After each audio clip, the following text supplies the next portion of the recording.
राज्यातील अनेक भागांमध्ये पाणी टंचाई आहे। 16 जिल्ह्यांमध्ये टँकरनं पाणी पुरवठा सुरू आहे। सर्वाधिक टँकर छत्रपती संभाजीनगरसाठी लागतात। तलावांमधील पाणीसाठ्यामध्ये घट झालेली आहे। विहिरी आणि बोअरवेलचं पाणी सुद्धा आटलेलं आहे आणि त्यामुळे पाणी पुरवठ्यासाठी आता टँकरचा आधार घ्यावा लागतोय। राज्यातील अनेक भागांमध्ये पाणी टंचाई पाहायला मिळते आणि त्यामुळे गावागावांमध्ये टँकरनं पाणी पुरवठा केला जातोय।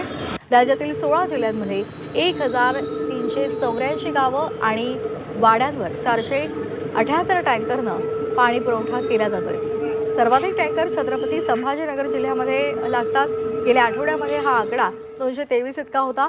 मात्र आठवड्याभरामध्ये 250 पेक्षा अधिक टँकर वाढलेले आहेत। उन्हाचा पारा वाढतोय आणि त्यामुळे अनेक छोट्या मोठ्या तलावांमधील पाणीसाठा झपाट्यानं कमी होतोय आणि त्यामुळे ग्रामीण भागांमध्ये विहिरी बोअरवेलचं पाणी सुद्धा आटलेलं आहे। त्यामुळे अनेक भागांमध्ये पिण्यासाठी पाणी नसल्यामुळे टँकरचा आधार घ्यावा लागतोय।